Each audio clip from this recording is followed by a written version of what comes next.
sometimes there's always like a common question of how come certain artists didn't make it further from Baltimore than other places. And I guess is a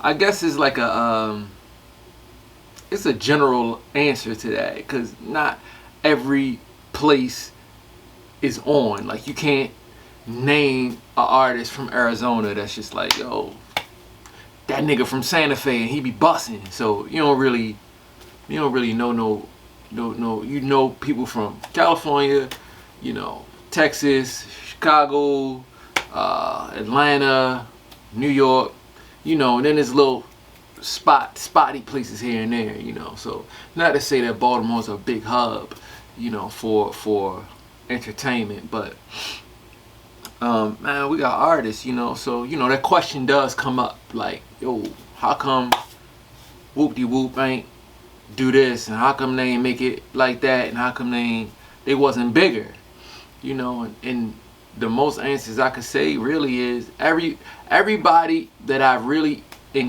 encountered wants to either be a rapper or they have money to like move the operation and they rap, but they can't rap. They don't have actual like technical skills or persona to make them more visible to attract fans.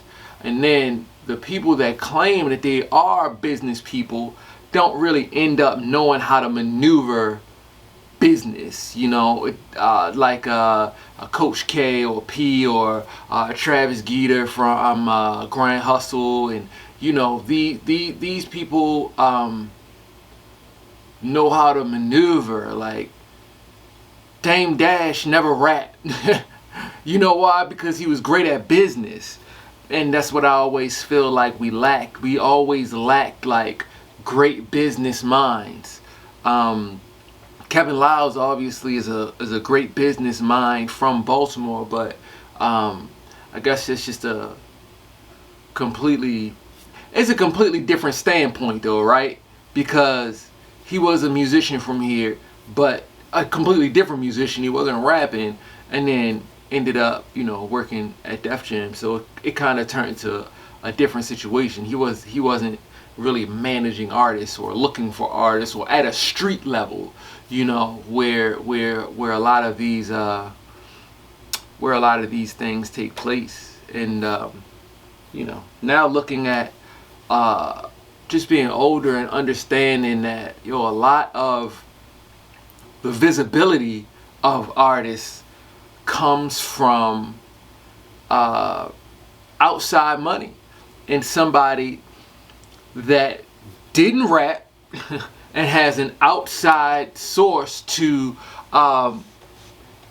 things that you don't, and can care about things that you don't, because being a creative, all you want to do is create, and you need that space to create. I think that's one of the things, with me, it's like, man, I do the graphic design, make the beat, mix the song, I gotta market the song, I gotta set it up to be available on all the DSPs, I gotta do interviews, set the interview up myself. It's just so many facets to that takes you out of the creative process. Where all I really like to do, at the core of it, I just like coming up with ideas and executing those ideas creatively. Everything after that, I'm not even into. I'm not even, like, it doesn't do anything for me after that. I'm not really even into the process. I'm not even big on performing. Like, I think as a team, as an individual, our performances are incredible, are dope, high energy. But that's not my favorite part of the process. My favorite part of the process is coming up with a super dope idea and executing that idea. Coming up with a song idea, a beat idea, and then actually laying the music down and it comes out the way that I thought it should come out. And that's my favorite part of the process. So all the other marketing, promoting, and all, it's not really me. But to my point, like when you see a Meg Thee Stallion and then you learn like, all right, well, her mom was in the game. Cool, great. But even beyond that, she found a backer, you know. She found an investor. The dude that used to play Crawford, he used to play baseball. He got money, you know what I'm saying? And, you know, I don't know how that relationship was cultivated, you know, be it from her mom or be it maybe he did just see her locally, you know, doing rap shows and ciphers or doing shows or whatever. But, you know, he put money behind her. And that's how she got to be, you know, where she is. Even with Nicki Minaj, you know, she was in New York busting, but it didn't really pop off until she went to Atlanta and met Waka's mom, Miss Deb, and that's when things started, you know. So just being a creative alone isn't really gonna get you to that next level. Sure, it's plenty of people that can rap, there's plenty of people that are talented, there's plenty of people, honestly, that can do what you do. In most cases, a lot of egos involved, and people, creatives may think that they're outliers, but they're not. It's so many rappers, it's so many talented people that can do exactly what it is you do, but it's the fortunate ones that can find somebody that believes in their vision and believes in their talent to put money, tangible goods, tangible assets behind them to push them to the next level. It takes a lot of money, networking, and just people pleasing to go to these next levels. People that you see that are visible to you that you may think, you know, just came and popped up overnight. You know, nobody's an overnight success, except for if you're on like one of these game shows or something, you know, America's Got Talent, or I don't know, one of those singing shows, and you just kind of so happen to be, even with that, I mean, you still had to be able to sing and make it through this and make it through that, but it's still a, you know, quicker process than you know, just grinding it out, really getting it from the mud. So in a lot of these cases, it really takes those people that don't rap but can recognize talent and will put their assets and their name on the line, you know, to really go out and help these artists pursue their goals. So even when the whole situation with Joyner Lucas and Karen Civil popped up, I believe it was a great dialogue, because it shows you that how much money it takes in this game to get you somewhere, you know. B, that not everything is accomplished by money. That's B. And C, once again, Joyner Lucas had investors. He had someone behind him that believed in his vision, that had money, financial backing, that they could give him that push and give him that visibility to the public that he needed to be successful, or to attempt to be successful, you know. And in some case, along that line, you know, artists were coming out saying, you know, 60 grand ain't really gonna get you nothing, of course. And that may sound crazy to some people. They be like, oh, 60 grand. 60 grand will probably get you some visibility locally, you know, but if you're really trying to break out as a nationwide act, of course, yeah, 60 grand is a drop in the bucket. It's not really gonna do anything. Just on marketing and promoting alone, I mean, if you're making t-shirts and if you're making hats, and if you're making these things as just giveaways for people, and you're dropping them off at radio stations, and you're meeting up with DJs, and you're flying here and flying there, and you know, until your name picks up, yeah, you gotta pay to get on tours. You gotta you gotta pay to get on these bills, you know. So that money adds up, but you need that financial backing to get you to where you want to be.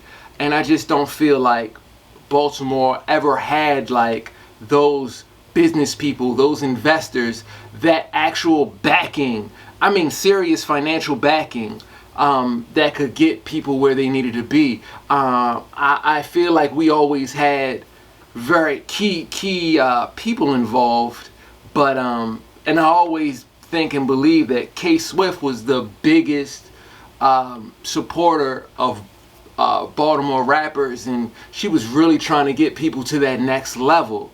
Unfortunately, she passed, so things just nobody took her place. Nobody picked up where she was in her process and kept running with it, you know.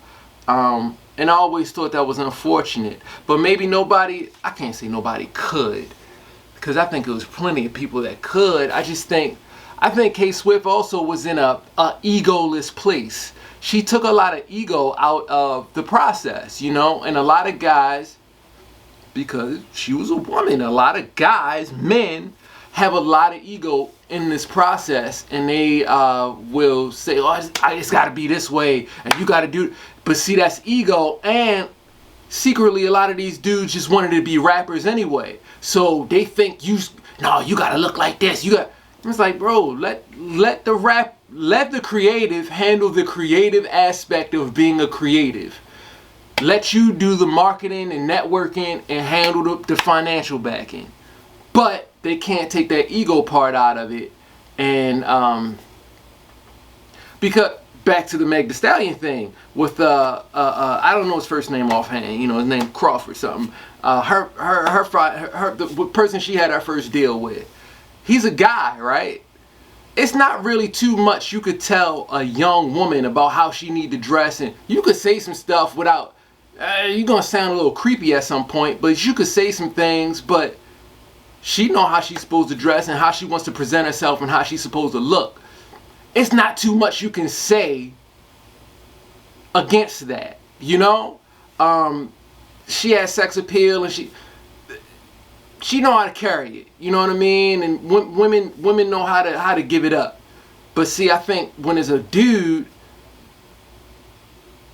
people gonna put themselves into that box. I wouldn't wear nothing like that. I'm not asking you to. You know, I'm the creative and you are the investor. Let me do what I'm doing and you do what we doing, and we gonna get somewhere. But you know, ego takes the place of a lot of things, man. And I just don't feel like we ever had that type of those types of relationships here. You know, and that could be said with a lot of places, you know, that aren't main entertainment rap hubs. You know, Atlanta got everything they need. You know, Atlanta has everything they need right there. And I'm sure even with some huge rap hubs, I know it's plenty of rappers in New York that's wondering why they aren't on, and wondering how come, man, I'm hot, I'm whoop-de-whoop, how come I ain't. Bruh, it's not what you think it is. There's a lot of dudes that's hot. There's a lot of rappers. There's a lot of people that's super talented. Got a super talented and has a great story. But it's so much more needed to go to the next level. It's just so much more needed to go to that next level that a lot of people just don't talk about. And a lot of people just don't shed light on.